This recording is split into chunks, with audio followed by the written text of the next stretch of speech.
Hello, hello, hello. Yes. Hello, everyone. A very good afternoon.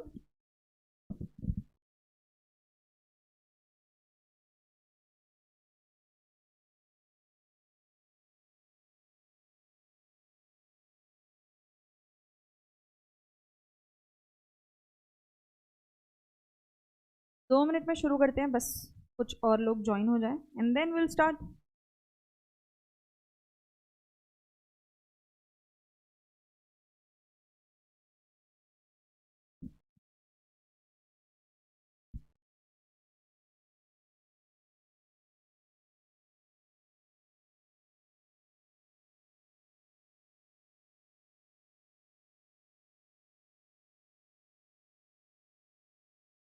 कैसे हैं? कैसे हैं आप सब?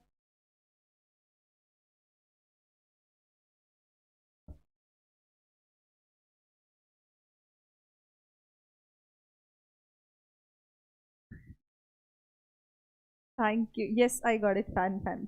Thank you so much.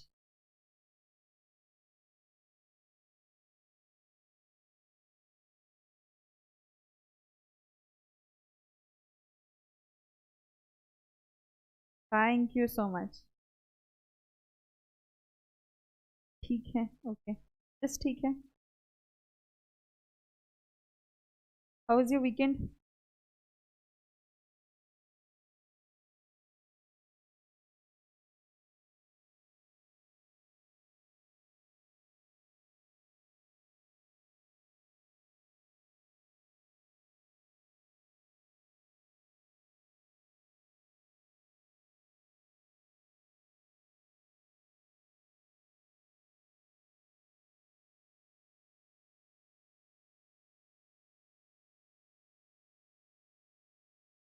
चलो, let's start.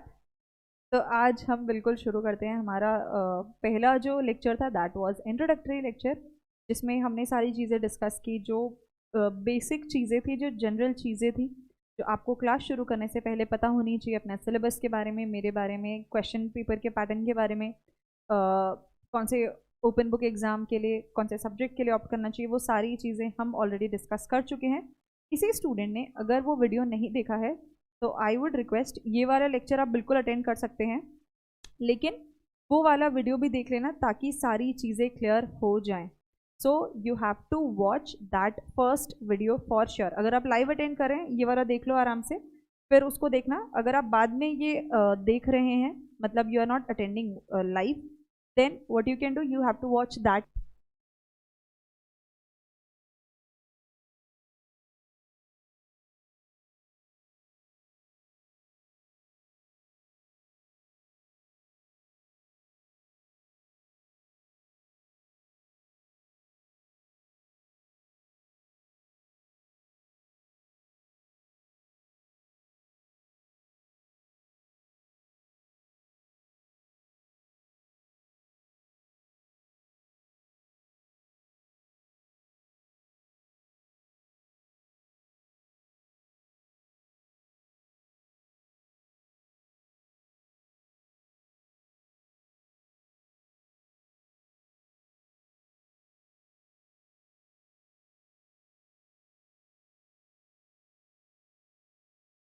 Yes, really sorry, really sorry, really sorry. Back, I'm back, I'm back. हाँ, so I was saying, okay, I don't know what's going on. So I was saying कि आप पहले first lecture देखेंगे, उसके बाद ये वाला lecture. तो फर्स्ट लेक्चर में हमने बेसिक चीज़ें सारी डिस्कस कर ली थी कि ये सब्जेक्ट क्यों है सिलेबस में, इस सब्जेक्ट में क्या है, पेपर पैटर्न कैसा होता है इस सब्जेक्ट का, डिफ़िकल्ट है, इजी है, कितने लेक्चर्स होंगे, क्या क्या रिसोर्सेज प्रोवाइड करेंगे, एवरीथिंग.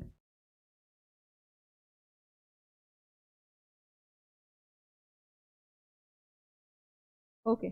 सो आज हम शुरू करते हैं. पहले फटाफट हम देख लेते हैं सिलेबस क्या है, यानी कि इंडेक्स देख लेते हैं हम, जो कि सारे चैप्टर्स हैं. हमें पता है कितने चैप्टर्स हैं, कितने चैप्टर्स है गवर्नेंस में, ईएसजी में, do we no?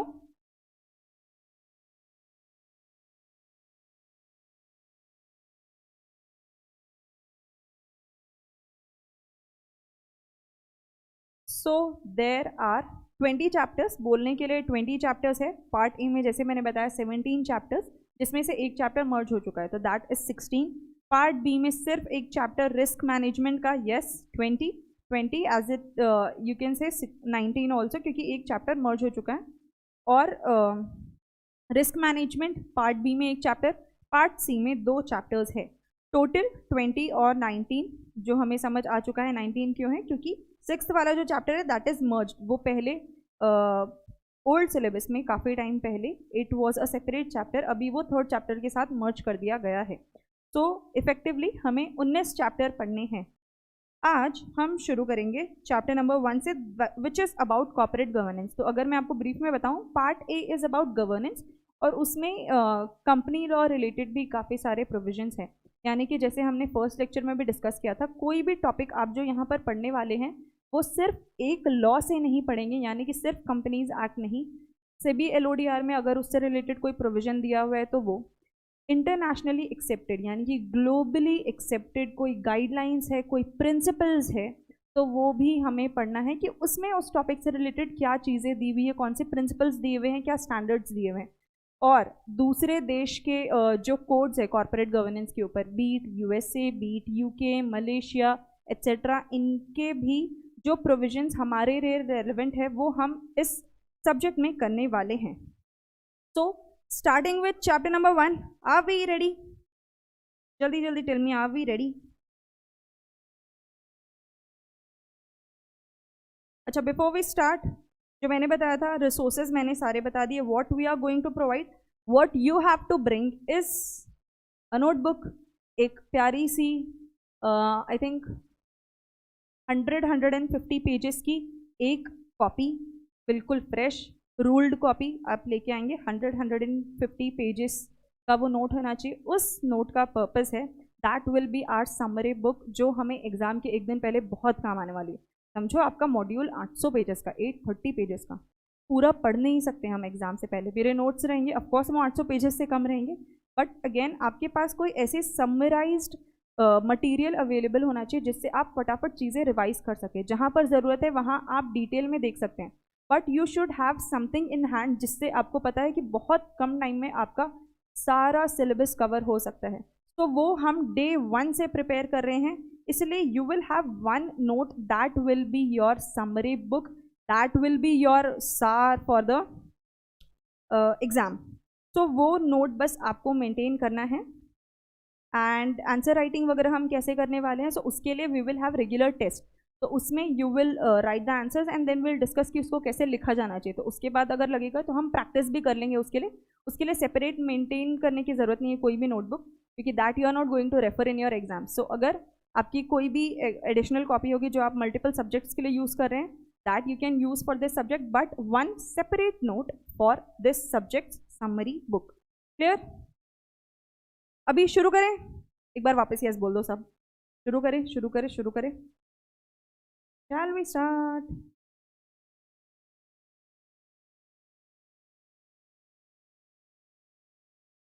Shell we start? मैं रुकी हूँ जवाब के लिए, ठीक है? यस यस, सब लोग yes yes yes yes yes, all set.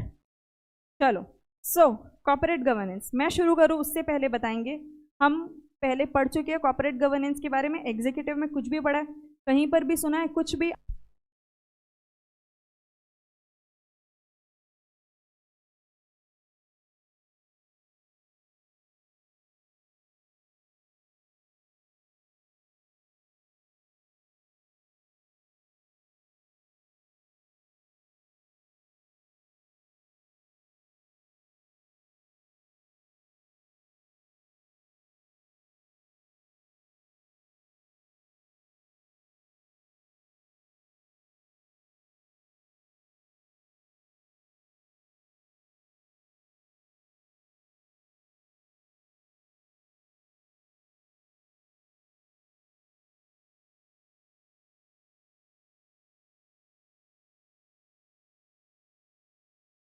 रोली सॉरी रोली सॉरी रोली सॉरी, थोड़ा सा इशू चल रहा है सिर्फ आज के लिए।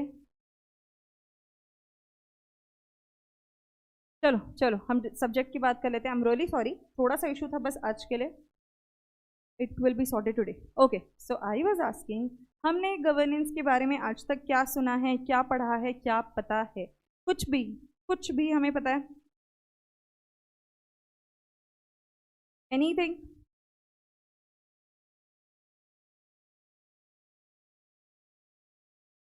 What is governance? What is corporate governance? Anything?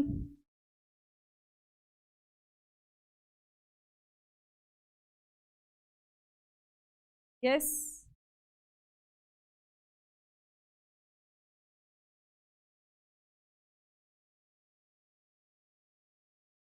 क्या बात है, लगता है बहुत बड़े बड़े आंसर्स लिख रहे हैं हम। स्मॉल, एक सेंटेंस चलेगा?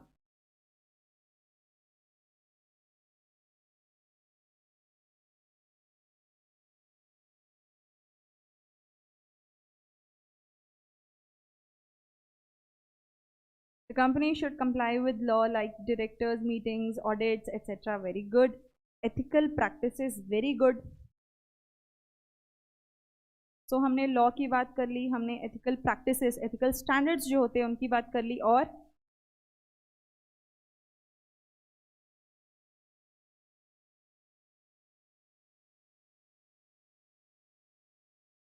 ओके चलो ग्रेट। सो कॉर्पोरेट गवर्नेंस, पहली चीज, किसी एक्ट में डिफाइन नहीं है कि एग्जैक्टली इसको ही कॉर्पोरेट गवर्नेंस बोला जाता है। जैसे कंपनी डिफाइंड है, कंपनीज एक्ट में पब्लिक कंपनी क्या होती है, प्राइवेट कंपनी क्या होती है, जो प्यारे प्यारे उनके डेफिनेशंस हैं। So that is defined in an act, but corporate governance कहीं ऐसे स्पेसिफिक नहीं डिफाइन किया गया है कि इसको ही कॉर्पोरेट गवर्नेंस बोलते हैं। तो जब कोई शब्द किसी एक्ट में डिफाइन नहीं होता है तब उसके मल्टीपल डेफिनेशंस होते हैं, मल्टीपल मीनिंग्स होते हैं। That is the case with corporate governance. ये कहीं एक पर्टिकुलर एक्ट में डिफाइन नहीं है कि इसी को ही कॉर्पोरेट गवर्नेंस बोलेंगे, यही डेफिनेशन है बस, ऐसा बिल्कुल भी नहीं है। विच मीन्स कि हम मल्टीपल जगह से पढ़ने वाले हैं कि कॉर्पोरेट गवर्नेंस क्या होता है। कुछ एक्सपर्ट्स के अलग डेफिनेशन है, कुछ एक्सपर्ट्स के बिल्कुल अलग डेफिनेशन है। We will start with ICSI का डेफिनेशन। हमारी इंस्टीट्यूट क्या बोलती है कॉर्पोरेट गवर्नेंस के बारे में, that we will start with. Okay, yes, rules and regulations, correct. So it is a combination. Corporate governance is not just a thing, it is a proper framework, a proper system जिसमें बहुत बहुत बहुत बहुत बहुत सारी चीज़ें हैं। So अगर मैं ICSI के लैंग्वेज में बोलूँ, ICSI ने बोला है corporate governance is about two things. Okay, corporate governance is about two things: effective management. Okay, management, I write MGT, huh? Effective management, and the other thing is stakeholders development. So effective management यानी कि आप company को manage कैसे कर रहे हैं, क्यों कर रहे हैं, कंपनी चलाई क्यों रहे हैं, आखिर जिन लोगों ने पैसे इन्वेस्ट किए हैं उनको उनका रिटर्न सही मिले। ये तो सिर्फ शेयर होल्डर्स की बात होती है। अभी हम देखें तो company is not about just the shareholder, it impact और it has impact on so many other people also.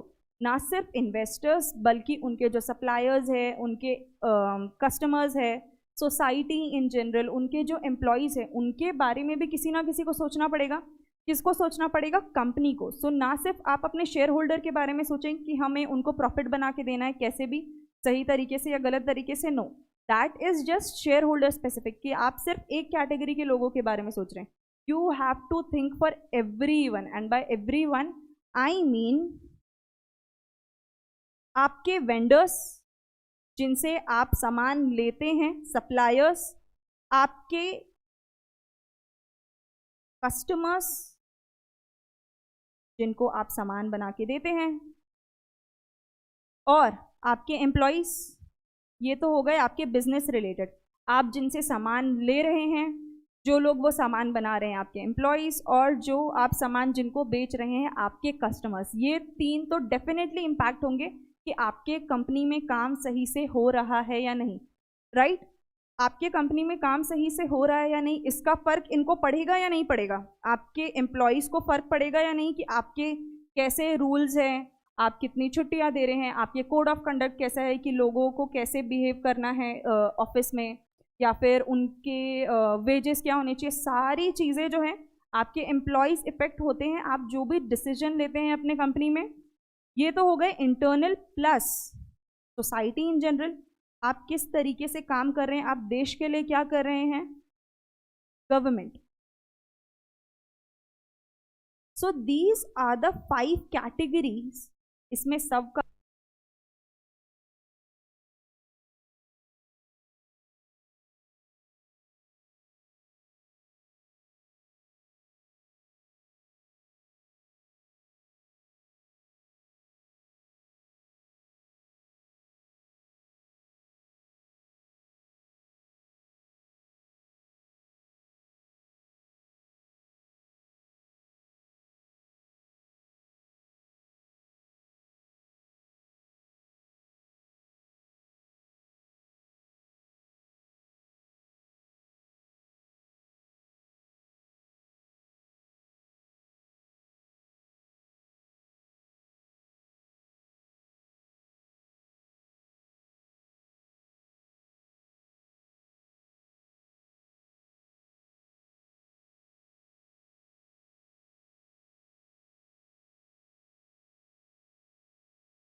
Yes आ गई, वापस आ गई। Hello, yes hello, I am back.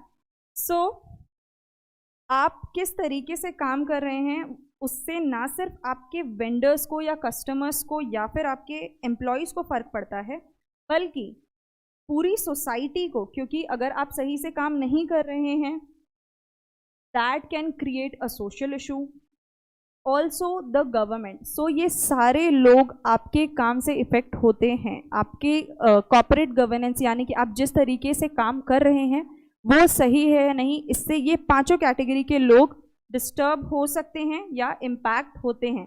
अभी हमारा सवाल अगेन, कॉर्पोरेट गवर्नेंस है क्या? सो आईसीएसआई के हिसाब से दो चीज़ें, एक तो आपके स्टेक होल्डर्स जो हैं, स्टेक होल्डर्स यानी कि जो मैंने बताया जो आपके कंपनी से इम्पैक्ट होते हैं, आपके वेंडर्स, एम्प्लॉयज़, कस्टमर्स, सोसाइटी और गवर्नमेंट, ये सारे लोगों का डेवलपमेंट आपको इंश्योर करना होता है। कौन सा डेवलपमेंट? Sustainable development. सस्टेनेबल, अभी ये वर्ड आपने बहुत ज़्यादा सुना होगा, सस्टेनेबिलिटी। Yes, sustainability. सस्टेनेबल मतलब आज की नीड्स को पूरा करना, लेकिन ये भी इंश्योर करना कि फ्यूचर जनरेशन अपनी नीड्स पूरी कर पाए। यानी कि हमने आज के डेट में इतना कंजम्पशन नहीं करना है कि आगे वालों के लिए कुछ बचे ही नहीं। That is sustainable approach. खुद की नीड्स आप बिल्कुल पूरी कीजिए, लेकिन आगे वालों के लिए भी कुछ बचा के रखिए। So same is for stakeholders. आपको उनके डेवलपमेंट का सोचना है बिल्कुल, लेकिन सस्टेनेबल डेवलपमेंट के बारे में सोचना है। और उसके लिए आप अपनी जो कंपनी मैनेज करेंगे that should be effectively managed. Yes, long lasting, correct. So वो कैसे करेंगे? उसके लिए 3 तरीके हैं। इफेक्टिव मैनेजमेंट के लिए 3 बातें बोली गई है और स्टेक होल्डर्स डेवलपमेंट के लिए 2 बातें बोली गई है। यहां तक हम क्लियर हैं? इफेक्टिव मैनेजमेंट के लिए 3 चीजें और सस्टेनेबल डेवलपमेंट, किसके सस्टेनेबल डेवलपमेंट? स्टेक होल्डर्स के सस्टेनेबल डेवलपमेंट के लिए 2 चीजें। एक तो जब आप कंपनी मैनेज कर रहे हैं, सारा कुछ कंट्रोल कर रहे हैं, यू हैव टू इंश्योर कि जो लॉज है, लॉज को आप कंप्लाई कर रहे हैं, लॉज को आप कंप्लाई कर रहे हैं in letter and spirit. Letter and spirit में मतलब सिर्फ जो लिखा हुआ है वैसे नहीं, उसका इंटेंशन क्या है। लेटर एंड स्पिरिट बहुत अच्छे से आपने एग्जीक्यूटिव में पढ़ा हुआ होगा। जो भी लॉ में लिखा गया है उसका इंटेंशन क्या है, उसका गलत तरीके से इंटरप्रिटेशन नहीं करना है, अपने फेवर में इंटरप्रिटेशन नहीं करना है। लेटर एंड स्पिरिट, जिस रीजन से वो लॉ बनाया गया है वो रीजन को ध्यान में रख के you have to comply with the laws, जो भी लॉज आपके ऊपर एप्लीकेबल हैं। That is one. Second is ethical standards, क्योंकि गवर्नेंस, एक स्टूडेंट ने बोला भी था ethical, what was it, ethical practice, that student said ethical standards,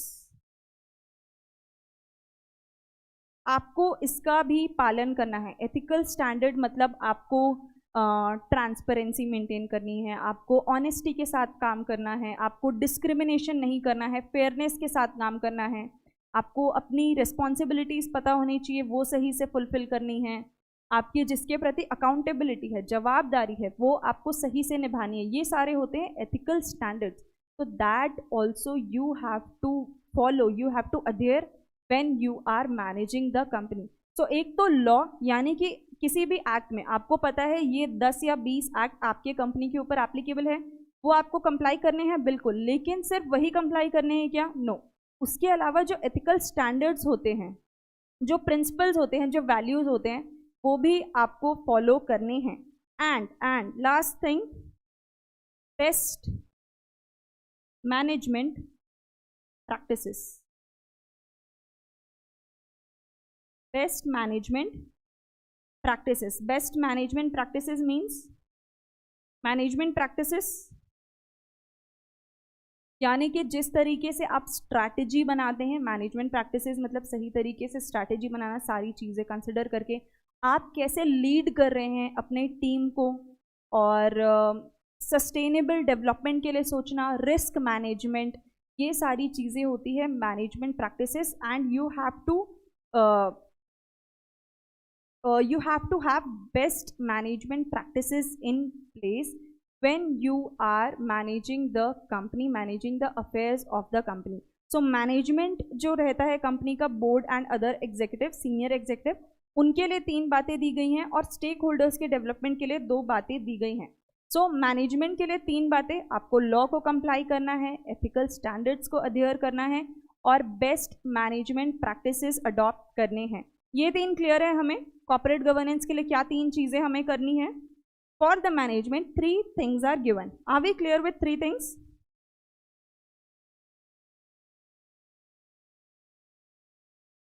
Are we clear with these 3 things?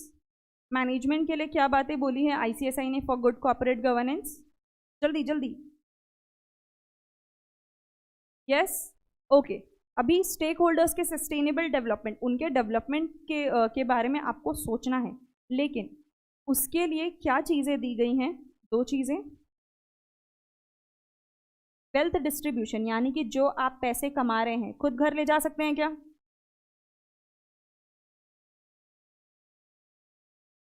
जितना पैसा आया डायरेक्टर्स अपने घर ले जा सकते हैं क्या? सब में वो बंटना चाहिए। वॉट एवर वेल्थ जो भी आपने क्रिएट किया है वो सब में बराबर बंटना चाहिए जितना उनका हिस्सा बनता है। एंड आपकी जो सोशल रिस्पॉन्सिबिलिटी है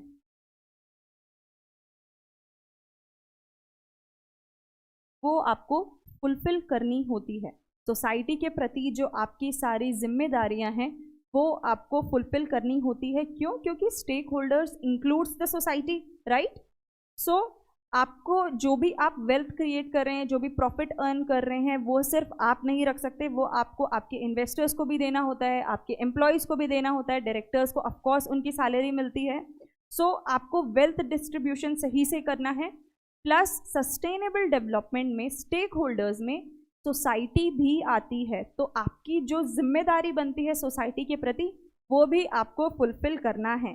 this entire setup, this entire framework कि आपको क्या करना होता है, दैट इज कॉर्पोरेट गवर्नेंस। किस तरीके से आपकी company should work, that is corporate governance as defined by ICSI। ये पूरा अपन ने डेफिनेशन कर लिया एक छोटे से चार्ट से। Okay, so this is how we are going to learn the entire subject. Chart से लिंक कर करके हम याद रखेंगे, इसके लिए आपको नोट मेंटेन करनी है। तो आज ही मैंने बताया है, हो सकता है आपके पास रेडिली अवेलेबल ना हो note. What I will do, in diagrams के, इन चार्ट्स के मैं पिक्चर क्लिक करके ग्रुप में डालूंगी। From there you can note down in your summary note, और कल से आप वो अपने साथ रखेंगे। क्लियर? तो आज क्योंकि मैंने लेट बताया और इसका सीक्वेंस थोड़ा सा चेंज हो जाएगा, तो अगर कोई अभी लिख रहे हैं अभी मत लिखो, मैंने अभी सीक्वेंस थोड़ा सा चेंज करना है, सो डोंट राइट इट अभी। ICSI का डेफिनेशन आपको कंफर्म करवाने के लिए बता देती हूँ कि जो चीज़ें मैंने बोली वो सही थी और सारा कुछ डेफिनेशन में कवर हो चुका है। अगर वो हमें चार्ट याद आ गया कि अगर हमें कॉर्पोरेट गवर्नेंस के बारे में कुछ भी लिखना है, first we will write the introduction. Introduction में अगर आपने डेफिनेशन लिख दिया तो क्या ही बात, क्योंकि डेफिनेशन हमें वर्ड टू वर्ड लिखना होता है। मीनिंग में आप शब्द चेंज कर सकते हैं, डेफिनेशन में आपको एज इट इज़ लिखना होता है। तो एज इट इज़ हमने याद तो कर ही लिया। टोटल 5 चीज़ें थी, 3 इफेक्टिव मैनेजमेंट के लिए, 2 सस्टेनेबल डेवलपमेंट के लिए, टोटल हो गए 5। ये हमने पूरा लिख दिया तो हमारा कॉर्पोरेट गवर्नेंस का डेफिनेशन हो जाएगा। सो corporate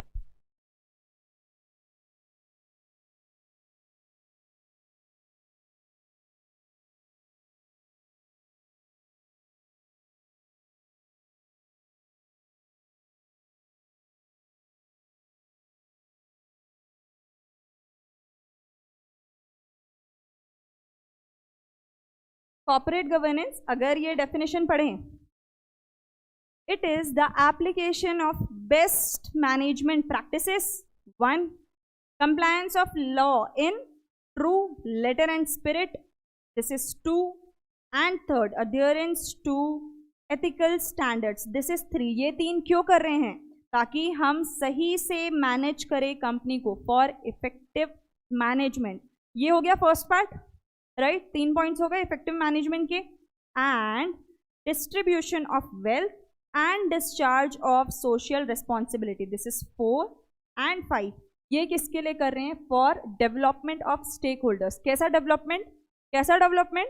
sustainable development, for sustainable development of all stakeholders. This is the definition of ICSI। Definitions मेरे बिल्कुल जान पे आती थी जब मैं पढ़ रही थी, क्योंकि डेफिनेशंस का प्रॉब्लम जैसे मैंने बताया एज इट इज़ लिखना होता है अपन को। तो इस तरीके से I started learning and that works like magic. So इसी तरीके से चार्ट बनाएंगे, अभी बनाने की ज़रूरत नहीं है। I will give the pictures of this chart जो आप ग्रुप से देख के आराम से अपने नोट में बना सकते हैं, ठीक है? क्योंकि मैंने चार्ट में पहले लॉ लिखा था, सो हम अगर पढ़ रहे हैं तो बिल्कुल उसी सीक्वेंस में पढ़ते हैं।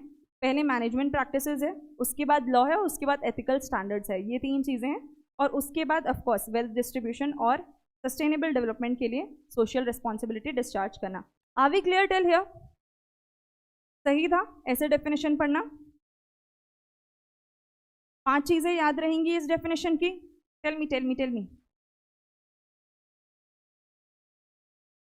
यस यस यस यस,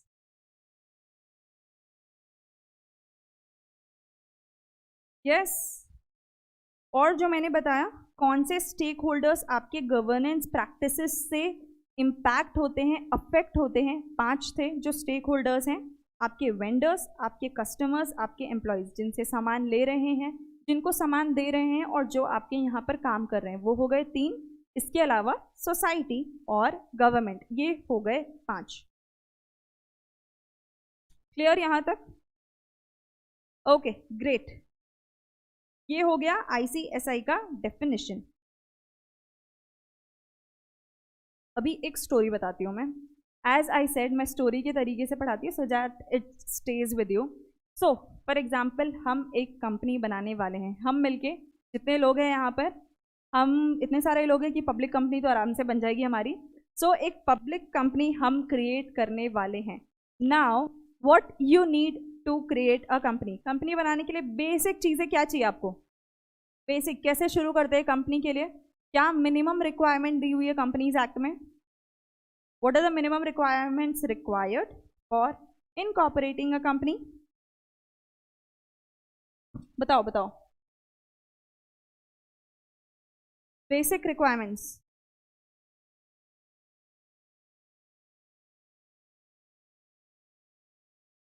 चलो कोई ये भी बता दो कंपनी का नाम क्या रखना है। कंपनी का नाम क्या होना चाहिए? 7 share holders, I think you are trying to say 7 members of share holders. और यस, वंडरफुल। मिनिमम 7 मेंबर्स और मिनिमम 3 डायरेक्टर्स हमें चाहिए, राइट? डायरेक्टर्स हमें चाहिए होते हैं। बिना डायरेक्टर्स की कंपनी बना सकती हूँ मैं जो मेरी फेवरेट चीज़ है, आइसक्रीम। आइसक्रीम की अच्छी कंपनी खोल रही हूँ मैं, ठीक है? दुकान नहीं खोल रही हूँ इधर। Yes, you need name. तो आइसक्रीम, आइसक्रीम की कंपनी हमारी है, ठीक है? Not just a normal shop, proper company. मैं पूरे नेशनल लेवल पे आइसक्रीम बेचने वाली हूँ। मतलब मैं बना के नहीं बेचूंगी, I will make the company, I will have the factories और वो लोग वहाँ से बना के बेचेंगे, ठीक है? आइसक्रीम चलेगा। अरे अरे सेक्शन, अरे सेक्शंस कोड मत करो मुझे।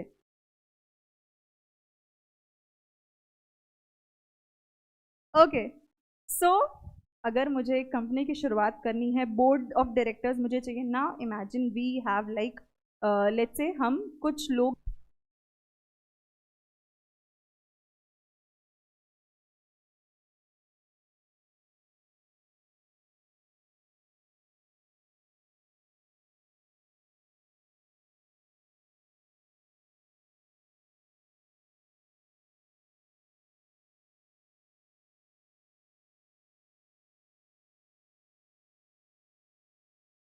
से कुछ लोग मिलके, यस यस ग्रेट, हम लोग कुछ लोग मिलके कंपनी शुरू कर रहे हैं।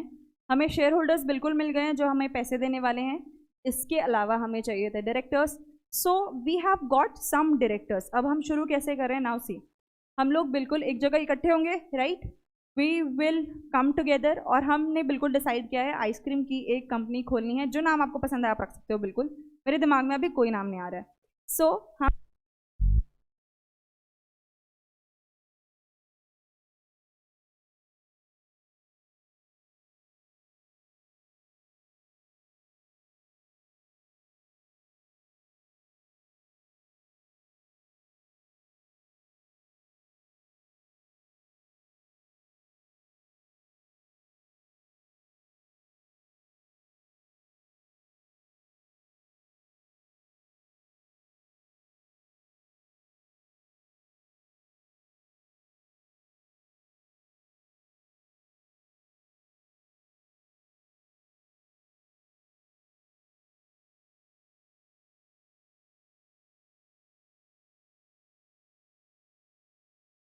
ओके ला के दे देना ना। यस, सो मैं लोगों को लेने गई थी। हाँ, मैं लोग इकट्ठा करने गई थी जिनके साथ मुझे कंपनी की शुरुआत करनी है। सो हम कुछ लोग बिल्कुल एक जगह इकट्ठा हुए और हमने तय किया कि चलो कंपनी खोलनी है। हम बिल्कुल पेन पेपर लेके बैठ गए कि हमें कंपनी खोलनी है, क्या क्या काम करने होंगे, ठीक है? क्या चल रहा है इधर? आई मिस्ड समथिंग क्या? पता नहीं। ओके, सो हमें एक कंपनी खोलनी है, हमें शेयर होल्डर्स मिल गए हैं, हमें इन्वेस्टर्स भर भर के पैसे देने वाले मिल गए हैं। हमने शुरुआत की कि डायरेक्टर्स कौन बनेंगे। हमने पेन पेपर निकाला और हमने तय किया, देखो बहुत जिम्मेदारी का काम है कंपनी चलाना। हमें बिल्कुल सोच समझ के अपने बोर्ड ऑफ डायरेक्टर्स में जो मेंबर्स होंगे, यानी कि जो डायरेक्टर्स होंगे, वो बहुत सोच समझ के हमें सिलेक्ट करने हैं। क्योंकि उनके पास बहुत सारे पावर्स होते हैं, बहुत सारा काम करना होता है उनको, बहुत सारे उनके रोल्स होते हैं, रिस्पॉन्सिबिलिटीज होती हैं, उनके पास बहुत सारे पावर्स होते हैं चीज़ें तय करने की, राइट? सो हम बिल्कुल सोच के आए हैं कि बहुत अच्छी टीम हमें बनानी है। अगर आप कोई गेम भी खेलते हैं, you want a good team, right? सुन लो मुझे, यहाँ हाय हेलो कर रहे हो, बताओ, सुन लो। सो बोर्ड ऑफ डायरेक्टर्स हमने सोच के रखा है, जो भी हमारी कंपनी चलाएगा बहुत शानदार लोग होने चाहिए। कैसे शानदार? कुछ इनमें स्किल्स होनी चाहिए ना। तो हमने क्या किया, मैं सीएस, तो मैंने बोला मैं तो डायरेक्टर हूँ ही, मेरी कंपनी है, मुझे डायरेक्टर नहीं रखोगे यार, ऐसे थोड़ी नहीं चलता है। सो एक तो मैं, एक मेरी बेस्ट फ्रेंड हु सीए, हम दो तो रहेंगे ही, हम दो बोर्ड ऑफ डायरेक्टर्स में रहने ही वाले हैं, मैं CS वो CA।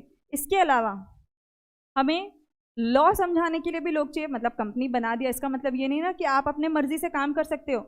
हमें पता होना चाहिए कौन से एक्ट में, ठीक है कंपनीज एक्ट मुझे पता है, पर आइसक्रीम के लिए मुझे कौन से लाइसेंसेस लेने हैं, कब रिन्यू करवाना होता है, क्या प्रोविजंस है, वो तो दूसरे लॉ में लिखा हुआ है। आइसक्रीम का लॉ पढ़ा है क्या? तो एक लॉयर भी हमें चाहिए होगा। तो one of my friends has done LLB and is practicing, तो हमने एक लॉयर भी रख लिया कि चलो ठीक है, you also become a director in the board, क्योंकि कोई भी डिसीजन लेना होगा तो हम तुमसे भी पूछेंगे कि ये हम कर रहे हैं सही है या नहीं, लॉ के हिसाब से तुम बताओ। और चौथा, एक expert.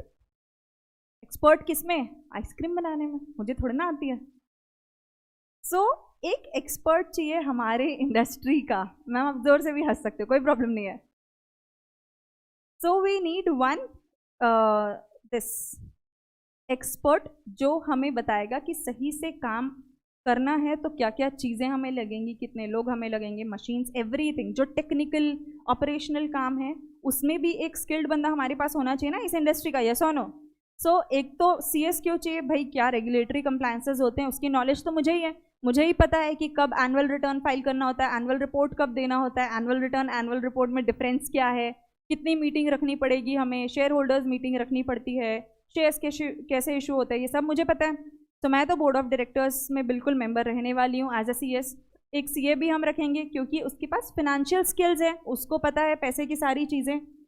Then we need a lawyer also, क्योंकि हमें ये भी जानना है कि लॉ की क्या क्या रिक्वायरमेंट्स होती हैं, एक लीगल स्किल वाला पर्सन भी हमें चाहिए। और चौथा, जिस काम के लिए हम कंपनी खोल रहे हैं आइसक्रीम बनाने के लिए, उसमें स्किल्ड पर्सन भी हमें चाहिए होगा।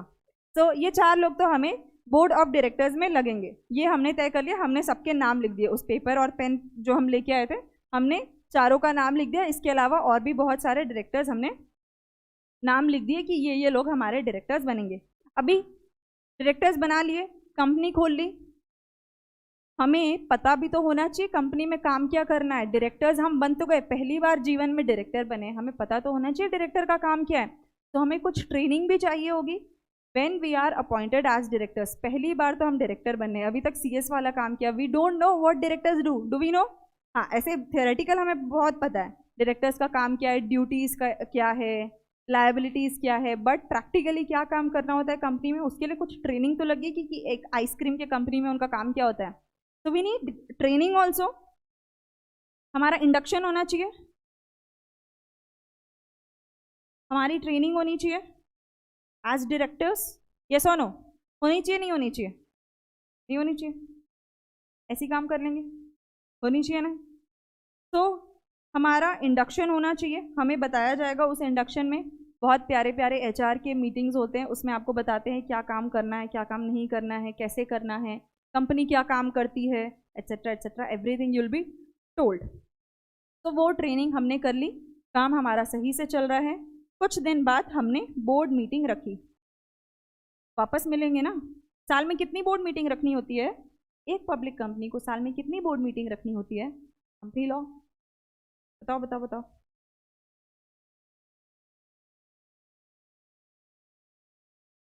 एक पब्लिक कंपनी को साल में कितनी मीटिंग रखनी होती है? बहुत सारी, बहुत ही सारी, कम से कम 4 रखनी होती है, राइट? कम से कम 4 रखनी होती है ना। सो हमारी भी बोर्ड मीटिंग बिल्कुल होनी चाहिए। सो हमने बोर्ड मीटिंग रखा, सब जो हम डायरेक्टर्स थे, एक जिसके पास लीगल स्किल है, एक जिसके पास फिनेंशियल स्किल है, एक जिसको रेगुलेटरी कंप्लायंसेस पता है, और एक जिसको उस फील्ड का टेक्निकल या ऑपरेशनल स्किल जिसके पास है। Yes, everyone saying for very good. ऐसे ही अपन गवर्नेंस का भी जवाब ऐसे फटाफट देंगे, जब हमारे पूरे सिलेबस खत्म हो जाएगा ना, ऐसे you will be able to answer very quickly. तो हम बोर्ड मीटिंग रखेंगे। अब बोर्ड मीटिंग रखने के टाइम देखो, हमने पहले तो तय कर लिया था, जिस दिन हम सब लोग इकट्ठा हुए थे एक पेपर पे लिख दिया किसकी क्या जिम्मेदारी होगी, क्या क्या पावर्स है, वो हमने डायरेक्टर्स के लिए लिख दिया। बाकी लोग भी तो है ना कंपनी में, बाकी एम्प्लॉयज़ है, वर्कर्स है, सीनियर मैनेजमेंट है, उनके लिए भी लिख के देना होगा कि क्या करना अलाउड है, क्या करना नहीं अलाउड है। उनके लिए भी हमें कोड ऑफ कंडक्ट तो बनाना ही होगा ना। कि आप अगर हमारे कंपनी में काम करना चाहते हैं तो भाई साहब आपको ऐसे ही काम करना पड़ेगा, ये बिहेवियर नहीं चलेगा, या सारी चीज़ें कोड ऑफ कंडक्ट यानी कि आप कैसे बिहेव कर सकते हैं कंपनी में, वो सारी चीज़ें आपको लिख के देनी होती है। आप काम करते वक्त आइसक्रीम नहीं खा सकते हमारा चुरा के, ये सारी चीज़ें आपको लिख के देनी होंगी ना कहीं पर। सो कोड ऑफ कंडक्ट हमें देना होगा, प्लस इतने टाइम में हमने क्या किया। बोर्ड मीटिंग में क्या करते हैं, चीज़ें वापस देखते हैं ना, अभी तक के क्या हुआ वो सारी चीज़ें देखते हैं। बोर्ड मीटिंग में क्या करते हैं, जाके समोसे तो नहीं खाते होंगे,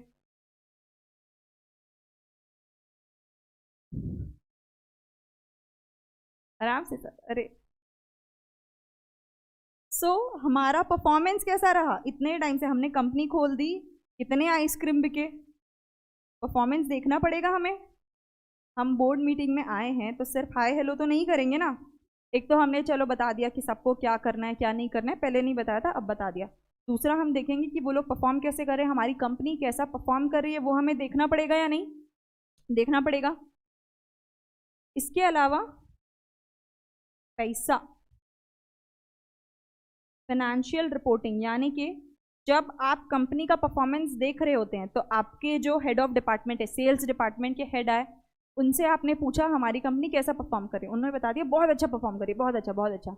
बहुत अच्छा का कोई मेजरमेंट होना चाहिए, बहुत अच्छा मतलब कितना कितना पैसा बनाया, कितने के सेल्स किए, क्या प्रॉब्लम्स आई, सारा कहीं पर कुछ ऐसे फिक्स डेटा होना चाहिए, या सिर्फ बहुत अच्छा वेग बोल दिया तो काफ़ी है, कुछ ऐसा आपको डेटा कुछ फिगर तो आपको देना पड़ेगा ना।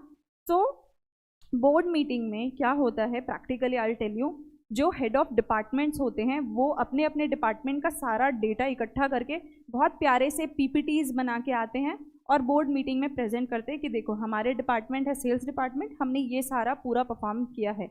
हमारा लीगल डिपार्टमेंट है, ये सारे केसेस अभी तक आए हैं, इतने केसेस सॉल्व हुए हैं। हमारा इन्वेस्टर रिलेशंस डिपार्टमेंट है, इतने इन्वेस्टर रिक्वेस्ट आए, इतने हमने सॉल्व किए, इतने पेंडिंग है, इतने बचे हैं या पेंडिंग है ऑफकोर्स। सो सारे डिपार्टमेंट्स अपना जो भी डेटा है कि कैसे परफॉर्म किया उसका रिपोर्टिंग करते हैं बोर्ड को, और बोर्ड उसके बाद जो भी डिसीजन लेना होता है वो डिसीजन लेते हैं। सो हम उस मीटिंग में हमने लोगों को बता तो दिया कैसे काम करना है, हमने ये भी बोला कि हम परफॉर्मेंस चेक करेंगे, कैसे चेक करेंगे उसके लिए हमें कुछ फाइनेंशियल ऑपरेशनल रिपोर्टिंग भी तो चाहिए कि हम कैसा परफॉर्म कर रहे थे, वो डेटा वो रिपोर्ट्स तो चाहिए होंगे ना, या सिर्फ आके बोल दिए तो हो जाता है। सो वो रिपोर्ट्स भी हमें चाहिए होंगे। और हम देखेंगे रिस्क क्या है, आइसक्रीम की इंडस्ट्री में क्या हम रिस्क है, रिस्क मैनेजमेंट, क्या क्या रिस्क है हमारे कंपनी को, कैसे हम उसे सॉल्व कर सकते हैं या कैसे उन रिस्क से हम बच सकते हैं, वो भी हमें देखना पड़ेगा, क्योंकि नेशनल लेवल पे हम आइसक्रीम्स बेच रहे हैं यार, मतलब सोचना पड़ेगा ना सारी चीज़ें। So this you have to do. अच्छा, हमने जब डायरेक्टर्स अपॉइंट किए, ये 4 तो थे। अभी देखो पब्लिक कंपनी है, बहुत ज़ोर शोर से हम काम कर रहे हैं, बहुत ज़्यादा मतलब करोड़ों में हमारी सेल्स हो रही है। तो एक अगर आपको याद होगा, इंडिपेंडेंट डायरेक्टर आपको अपॉइंट करना होता है, याद है क्या इंडिपेंडेंट डायरेक्टर, याद है याद है याद है 149 सबसेक्शन 6, याद है इंडिपेंडेंट डायरेक्टर। तो मेरी कंपनी ने तो बहुत अच्छा परफॉर्म किया, हमने बहुत बहुत जल्दी हमारा पेड ऑफ कैपिटल भी आसमान छू रहा है और टर्नओवर तो आसमान के ऊपर ही निकल जा रहा है। तो मैंने बताया कि देखो अब इनको एक इंडिपेंडेंट डायरेक्टर भी अपॉइंट करना होगा। सो इसी बोर्ड मीटिंग में मैंने उनको जाके बोला सुनो, इंडिपेंडेंस का ध्यान हमें रखना है, इंडिपेंडेंट डायरेक्टर भी हमें अपॉइंट करना होगा।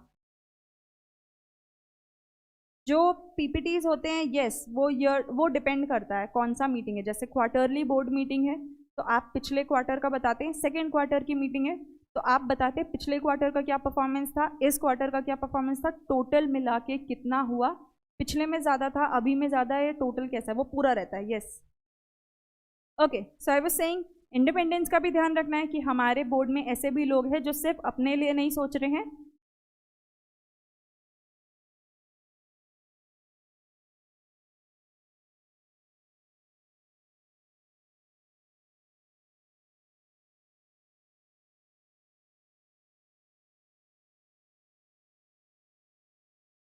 सोच रहे हैं, यस जेनरली भी सोच रहे हैं, यानी कि बाकी लोगों के लिए भी सोच रहे हैं। वो कौन करता है, वो करता है इंडिपेंडेंट डायरेक्टर।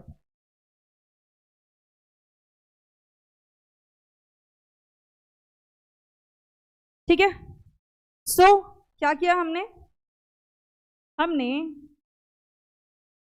हमने सब लोग इकट्ठा हुए, हमने कि हाँ भाई हमें कंपनी खोलनी है।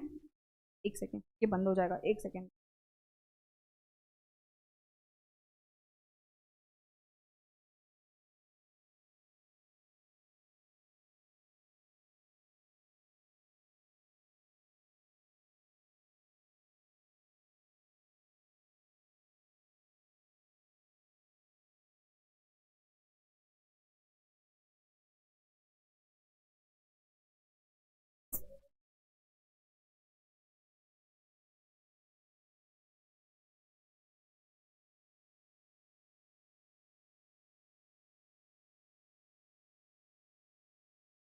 Yes, okay. तो हाँ, वापस मैं बता रही थी, हमने तय किया कि हमें कंपनी शुरू करनी है। तो हमने बिल्कुल लॉ की जो भी रिक्वायरमेंट थी पहले तो वो देखा कि हमें क्या क्या करना होता है। हमें मिनिमम 7 शेयर होल्डर चाहिए, 3 डायरेक्टर चाहिए। ये कहाँ लिखा है? ये किसी लॉ में लिखा है, right? It is written in some law, किसी लॉ में लिखा है। किसमें? कंपनीज एक्ट में लिखा है। तो हमने उससे देखा, क्या ये 10, 100, 50, व्हाट इज दिस? मुझे नहीं समझा ना।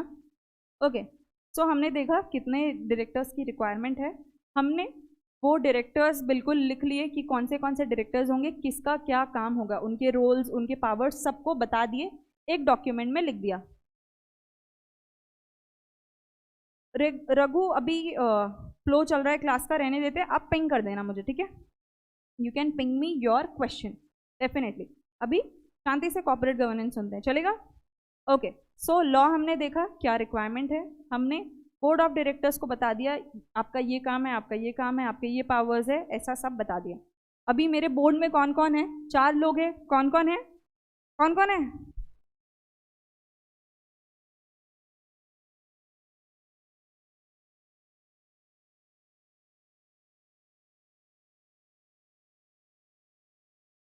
मेरे बोर्ड में है सीए, सीएस, लॉयर और एक इंसान जिसको आइसक्रीम बनानी आती है, यानी कि मतलब पता है उसको कि आइसक्रीम इंडस्ट्री कैसे वर्क करती है।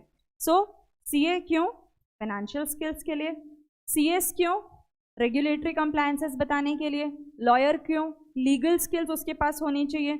और लास्ट, ऑपरेशनल या टेक्निकल स्किल्स वाला एक इंसान चाहिए। वंडरफुल, यस, सीए, सीएस लिखना चाह रहे थे आप, एलएलबी और टेक एक्सपर्ट, वंडरफुल।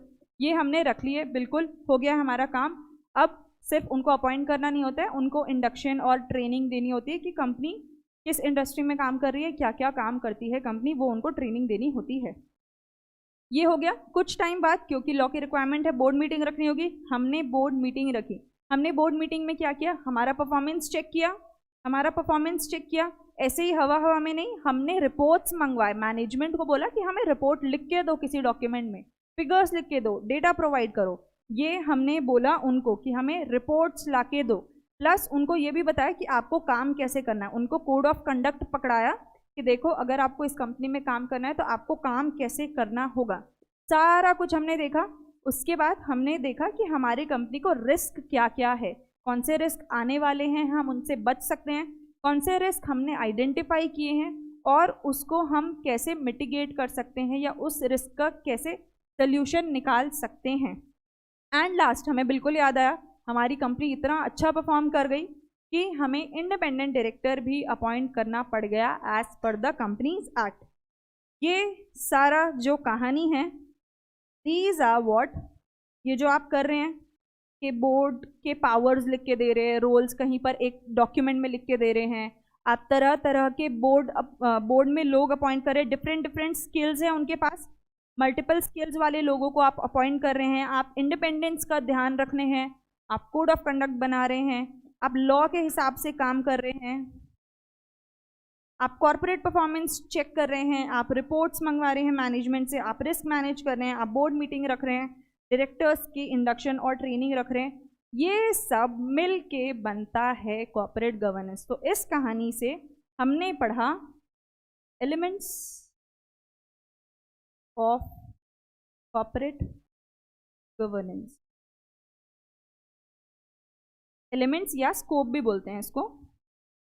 यानी कि कॉर्पोरेट गवर्नेंस, एलिमेंट्स मतलब किनसे मिलके बनता है कोई चीज, वो होता है एलिमेंट्स, पार्ट्स।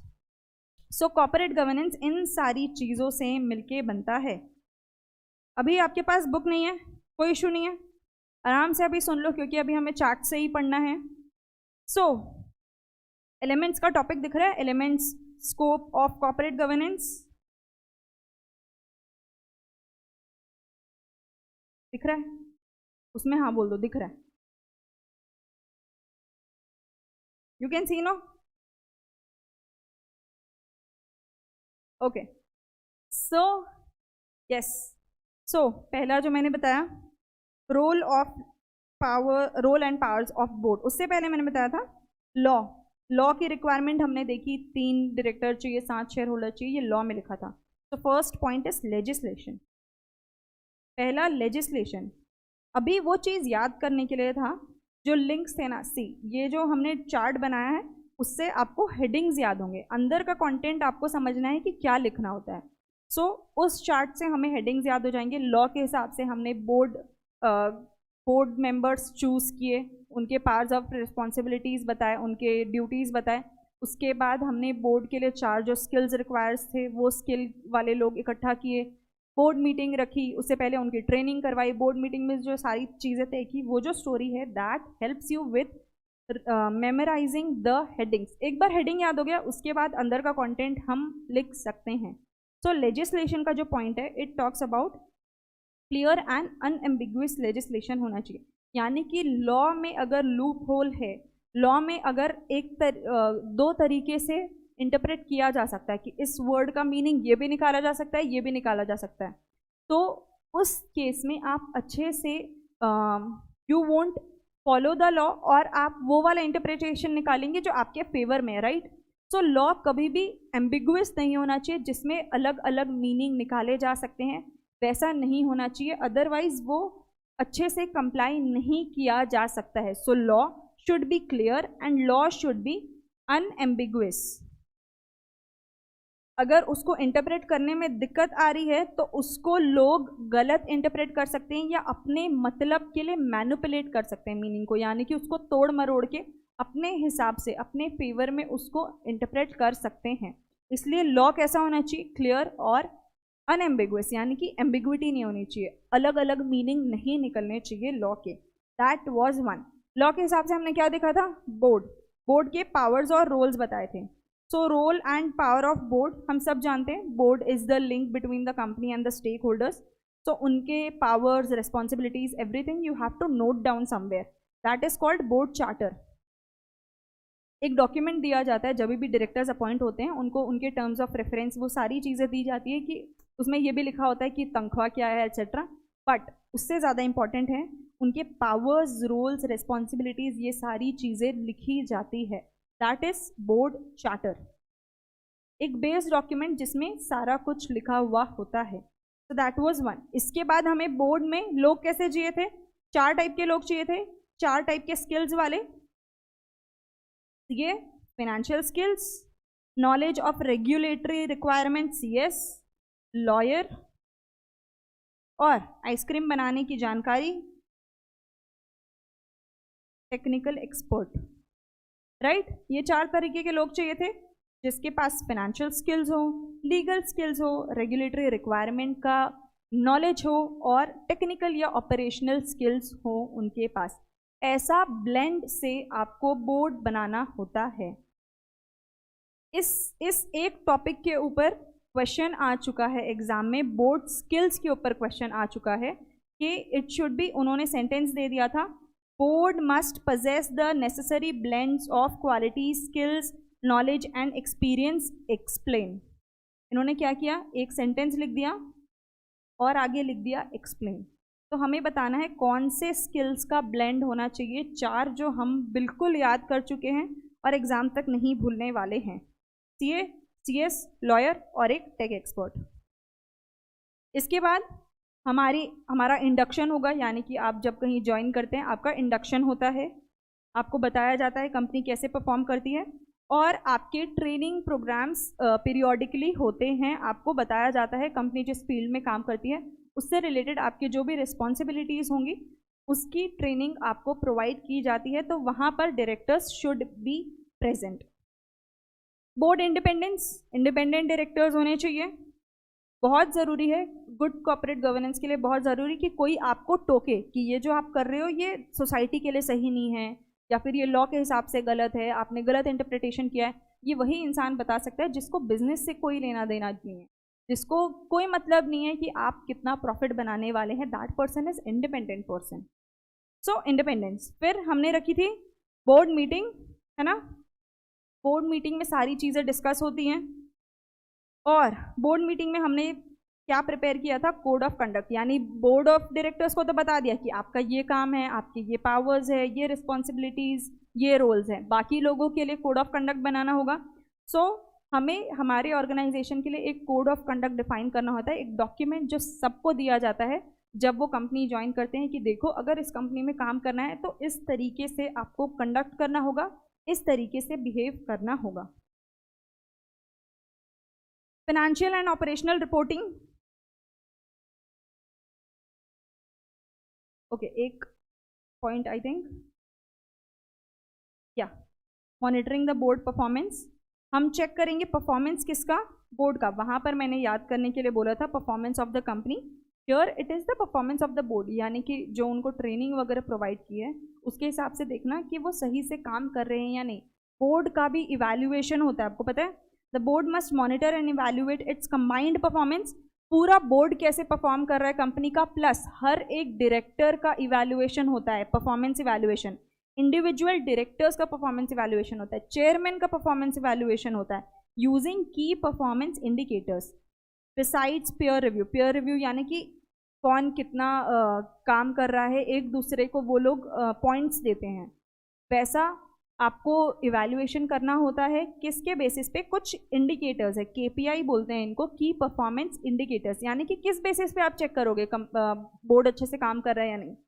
तो वो स्ट्रैटेजीज कैसे बना रहे हैं, उनकी प्लानिंग कैसे है, एक डायरेक्टर प्लानिंग में कितना इन्वॉल्व होता है, वो परफॉर्मेंस इंडिकेटर। उसके ऊपर आप उनको 5 स्टार या 10 पॉइंट्स में आप उनको 8 पॉइंट्स 9 पॉइंट्स वैसे देते हैं। कौन देता है? या तो एक्सटर्नल एजेंसी आप अपॉइंट करते हैं बोर्ड इवैल्यूएशन के लिए, या फिर इंटरनली ही डायरेक्टर्स एक दूसरे का परफॉर्मेंस इवैल्यूएट करते हैं। तो देखते हैं ये लोग स्ट्रैटेजी बनाने में कितने हेल्पफुल हैं। प्लानिंग, इसके अलावा क्लाइंट एंगेजमेंट, जो हमारे क्लाइंट्स हैं उनके साथ कैसे एंगेज हो रहे हैं, कितना क्लाइंट्स ये लोग बना पाए हैं, कितना उनसे बात करते हैं। ना सिर्फ client, stake holders engagement, society के लिए क्या कर रहे हैं, उनसे कितना कम्युनिकेट कर रहे हैं, इन्वेस्टर्स से कितना कम्युनिकेट कर रहे हैं, वेंडर्स से कितना कम्युनिकेट कर रहे हैं। ये सारी चीज़ें, फाइनेंस, अकाउंट्स, ये सारे पैरामीटर्स होते हैं जिनके बेसिस पे देखा जाता है कि डायरेक्टर कैसे परफॉर्म कर रहे हैं। एंड लास्ट, आई थिंक सारा हो गया, यस ये हो गया था। Last is risk management. You have to identify the risk, analyze और ट्रीट रिस्क। उसका करना क्या है, रिस्क पता तो चल गया, उससे सॉल्व थोड़ी ना होगा, सॉल्व करना पड़ेगा। So you have to identify your risk. जिस रिस्क से आपको लग रहा है कि कंपनी के परफॉर्मेंस को खतरा हो सकता है, उसको आइडेंटिफाई करो और उसको सॉल्व करो, ट्रीट करो। These are the elements of good corporate governance. ये जो हमने टॉपिक किया that was good corporate governance, ठीक है। इसके अलावा और भी सारी चीज़ें होती है, जैसे आप डायरेक्टर्स कैसे अपॉइंट करते हैं, उनको कैसे रेम्यूनरेट करते हैं, वो सारी चीज़ें भी गुड कॉर्पोरेट गवर्नेंस में आती हैं। ये थे एलिमेंट्स हमारे, याद रहेगा। ये 2 चार्ट्स जो मैंने बनाए, कौन से 3 चार्ट्स बनाए एक्चुअली। कॉर्पोरेट गवर्नेंस, आपकी गवर्नेंस प्रैक्टिसेस से कौन इम्पैक्ट होता है, वो 5 लोग का चार्ट था। ICSI का डेफिनेशन वेरी इंपॉर्टेंट, उसके ऊपर भी क्वेश्चन आ चुका है, ठीक है। वो एक था जिसमें हमने 2 पॉइंट्स के आगे 3 पॉइंट्स और 2 पॉइंट्स ऐसे करके 5 पॉइंट्स किए थे, और एलिमेंट्स का हमने स्टोरी किया था। ये तीनों I will post in the group before evening, ठीक है। यहाँ तक clear? Any doubt? Otherwise we will wind up the lecture. I am really sorry for the disturbances. Any doubt? मजा आया? ऐसे पढ़ेंगे या you want me to read from the book and explain you? कैसे पढ़ना है, कैसे पढ़ना चाहते हैं?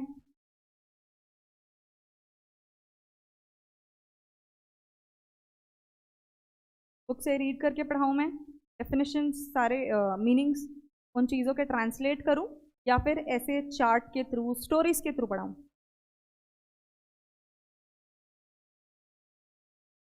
No doubts? धन्यवाद। Yes, so what I will do ना, ये पीडीएफ भी मैं शेयर करती हूँ आप लोगों के साथ, और ये चार्ट भी पीडीएफ आप चाहिए तो प्रिंट करवा सकते हैं। जब तक आपकी बुक नहीं आ रही है, आप फर्स्ट चैप्टर का पीडीएफ प्रिंट करवा सकते हैं।